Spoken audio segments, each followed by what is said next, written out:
ভগবান আমাকে এরকম সুন্দর, সুন্দর নখ দিয়েছিল, বাচ্চা, বাচ্চা নখ দিয়েছিল, বাচ্চা, বাচ্চা হাত, বাচ্চা, বাচ্চা নখ। আমি সবসময় বলতাম, কিন্তু আমার সুখ সহ্য হয়নি। কথায় আছে না, সুখে থাকতে ভূতে কেলায়, আমায় সেই ভূতটা কেলিয়ে গেছে। আর কেলানোর পর আমি এই করেছি।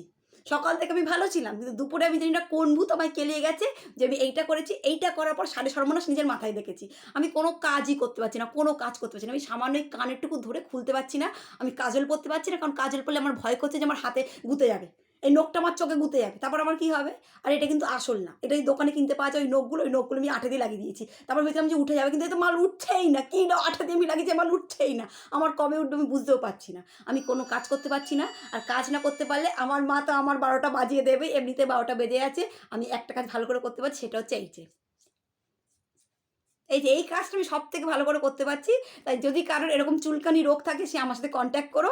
আমি গিয়ে ফ্রিতে গিয়ে করে আসবো, যাতে আমি কাজগুলো করে এটা ওঠাতে পারি। কারণ আমি যদি কাল থেকে কাজ না করি, আমার মা আমায় চুলকায় মানে আমাকে চুলকে একদম শেষ করে দেবে।